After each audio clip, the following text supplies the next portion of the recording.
Hi guys, thank you so much for joining me in another video. As I film this right now, the UK is in such a precarious place with the virus that looking at how companies are evolving post-pandemic seem premature even now.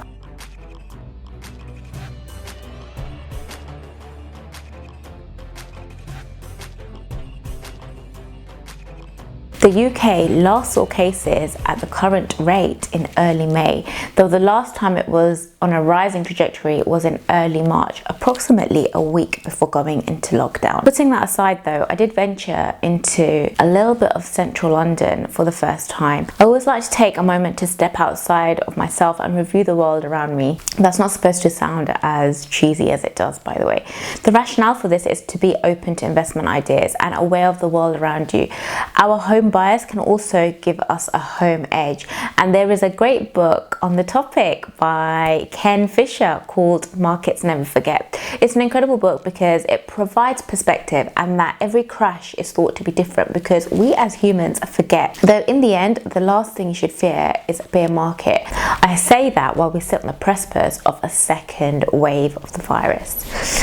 That being said, big changes in the world tend to happen very slowly and in hindsight follow a very predictable pattern, and that allows for contrarian investing to be a viable strategy as it capitalizes on deviations from the trend which have a strong pullback towards the center. I mean, wars have been preceded by years, decades of rising political tension, and the potential risks have been obvious with hindsight. Now, the considerations that have made our current environment more unstable have been evident for 4 decades. US and China disputes, rising inequality, money printing, climate change, all of these have been building up for at least a decade or more. Now sure, the virus is an exception. It has monumentally messed up with the status quo more abruptly than any other event in modern history.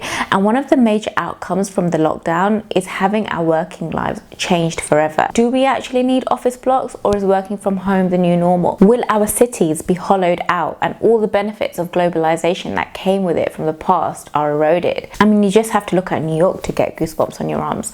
One thing I have noticed is it is divisive, particularly between demographics. The young crowd are studying and entering the workforce. They're looking forward to the social aspects of life that also bring great value in building networks and forming relationships. And the older demographic, less so, as they've already created that coefficient of their career when, ironically, they were socializing. See what I mean about Fisher's point around markets never forget, but people do.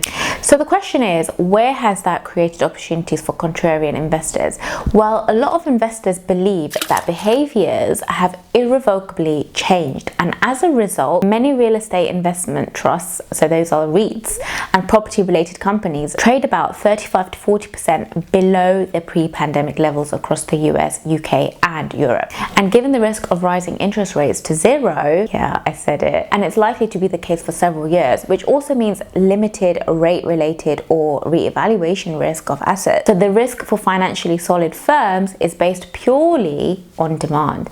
And here the bet is the world has changed for good. But has it though? Well, we are now starting to see the emergence of anecdotal data which after 6 months of a lockdown, it shows there are problems with working from home. So JP Morgan did a study and they have noted a decline in productivity, and their CEO Jamie Dimon noted to analysts a fortnight ago that younger employees miss out on career development and networking, and also miss out on learning from experienced colleagues. And so he's encouraging staff to return to the office. I have to kind of agree with him there. So remember when you were a newbie at your workplace, how you looked up at your managers and sat in on the calls, observed how to speak with clients, made notes on how to elevate a pitch? No? Is it just me then? But all of that was part of learning, was part of developing yourself as a young person entering the professional environment. Employee survey results also vary quite widely, and while the majority welcome the flexibility, they don't want it all the time. When we look at Europe now, the process of returning to work has started and quite progressed a fair bit. London and New York, however, may still take a little bit more time, as was evident during my walk around the city, given the density of people and crowded transport network. But what are the contrarians really saying about this? Has the virus really changed the way we work for good? If people do return to work, then there are plenty of options, both in REITs and single stock names that may merit a contrarian addition to the portfolio. Something that I am mulling about for my rebalance in November. But let me know your thoughts down below. What do you think about that contrarian investing life? So that's a wrap for now. Don't forget to hit that like button, because if you like what you see, then you better hit that button and subscribe if you haven't already. But until next time, cheers guys, bye.